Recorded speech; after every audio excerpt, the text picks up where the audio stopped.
Junior അഭിഭാഷകയെ മർദ്ദിച്ച സംഭവത്തിൽ പ്രതിക്കായിട്ടുള്ള അന്വേഷണം തുടരുകയാണ്. ബെയിലിൻ എന്ന ആൾക്ക് വേണ്ടിയിട്ടാണ് അന്വേഷണം ഇപ്പോൾ പുരോഗമിക്കുന്നത്. ഇയാൾ ഒളിവിലാണ്. പോലീസ് ഇയാളെ ഇതുവരെ കണ്ടുകിട്ടിയിട്ടില്ല എന്നാണ് അറിയാൻ സാധിക്കുന്നത്. ജോലിയുമായി ബന്ധപ്പെട്ട തർക്കമാണ് ജൂനിയർ അഭിഭാഷകയായ ശ്യാമിലിയെ മർദ്ദിക്കുന്നതിലേക്ക് കടന്നത് എന്നാണ് മനസ്സിലാക്കുന്നത്. സംഭവത്തിന് പിന്നാലെ ഒളിവിൽ പോയയാളെ കുറിച്ച് ഇതുവരെയും വ്യക്തമായ സൂചനകളില്ല. അപ്പോൾ അശ്വിൻ പാലാഴിയാണ് തിരുവനന്തപുരത്ത് നിന്ന് വിശദാംശങ്ങളുമായി ചേരുന്നത്. Ashwin, very good morning. തൻ്റെ ഒരു സഹപ്രവർത്തക എന്ന് പറയാം, ജൂനിയർ ആണെങ്കിൽ തന്നെ. അപ്പോൾ തനിക്ക് എന്തും ചെയ്യാവുന്ന ഒരു വ്യക്തിയൊന്നുമല്ലല്ലോ. ഇപ്പോൾ എവിടെയാണെങ്കിലും ഏത് തൊഴിലിടത്തിലാണെങ്കിലും പലതരത്തിലുള്ള ഇപ്പോൾ മാനസികമായ പീഡനം ഉണ്ടാകും. ഇതിപ്പം ഇങ്ങനെ ഒരു അതിക്രമത്തിലേക്ക് കടന്നു. ഇയാൾ ഒളിവിൽ പോവുകയും ചെയ്തു. അന്വേഷണം എങ്ങനെ പുരോഗമിക്കുന്നു?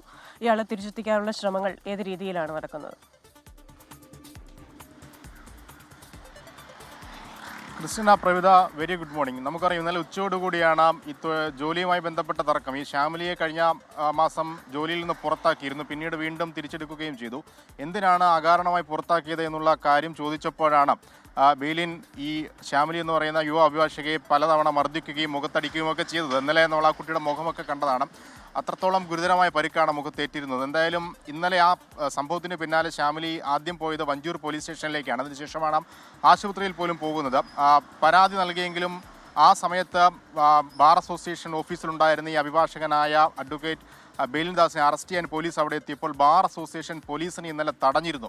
അതായത് ഓഫീസിൽ കയറി ഇയാളെ അറസ്റ്റ് ചെയ്ത് കൊണ്ടുപോകാനാവില്ല എന്നുള്ളൊരു നിലപാടായിരുന്നു ബാർ അസോസിയേഷന് ഉണ്ടായിരുന്നത്. പിന്നീട് കേസൊക്കെ രജിസ്റ്റർ ചെയ്ത് എത്തിയപ്പോഴേക്കാണ് ബെയിലിൻ ദാസ് സുഗമമായി നാട്ടിൽ നിന്ന് കടന്നു കളഞ്ഞത്. ഇപ്പോഴും അയാൾ എവിടെയാണ് എന്നുള്ള കാര്യത്തിലൊരു വ്യക്തത പോലീസിനില്ല. ഒരു യുവതിയെ പട്ടാപ്പകൽ തലസ്ഥാന നഗരിയുടെ ഹൃദയഭാഗത്ത് വെച്ച് ഇത്രയും ക്രൂരമായി മർദ്ദിച്ച ശേഷം എവിടേക്കോ പോയി ഇപ്പോഴും കാണാമറയത്തിരിക്കുകയാണ് ബെയിലിൻ ദാസ്. വലിയ രാഷ്ട്രീയ പിന്തുണയൊക്കെയുള്ള ആളാണ്. ആദ്യം CPIയുടെ പ്രവർത്തകനായിരുന്നു. പിന്നീട് CPM-ൽ 2015 ചേർന്ന് പൂന്തുറയിൽ നഗരസഭ ഇലക്ഷനൊക്കെ മത്സരിക്കുകയും ചെയ്തതാണ്. പിന്നീട് CPM-മായി തർക്കത്തിലേർപ്പെട്ട് കോൺഗ്രസിലേക്ക് പോവുകയും ചെയ്തു. അങ്ങനെ നിലവിലിപ്പോൾ കോൺഗ്രസിൻ്റെ സജീവ പ്രവർത്തകനാണ്. കൂടാതെ മുൻ എയർഫോഴ്സ് ജീവനക്കാരനാണ്.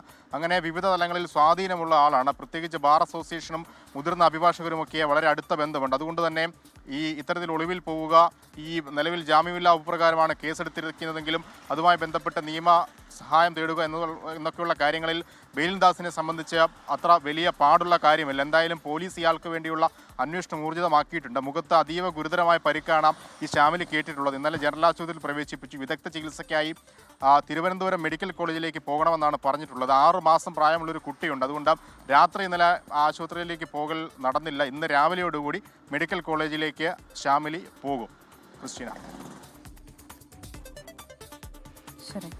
ശരി, വിശദാംശങ്ങൾ നൽകുകയായിരുന്നു. ഒരു സംഭവമാണ്. ആ അഭിഭാഷകയെ എന്തുമാത്രം ക്രൂരമായിട്ടാണ് മർദ്ദിച്ചതെന്നുള്ളത് ആ ദൃശ്യങ്ങൾ കാണുമ്പോൾ തന്നെ മനസ്സിലാകും. മുഖത്തിന്റെ ഒരു ഭാഗം മുഴുവൻ ചുമന്ന് കിടക്കുന്ന ഒരവസ്ഥയാണ് ആ കുട്ടിക്ക് ഉണ്ടായിട്ടുള്ളത്. എന്തായാലും അതിൽ കൃത്യമായിട്ടുള്ള നടപടി തന്നെ വേണം എന്നുള്ളതാണ് നമ്മുടെ ആവശ്യം.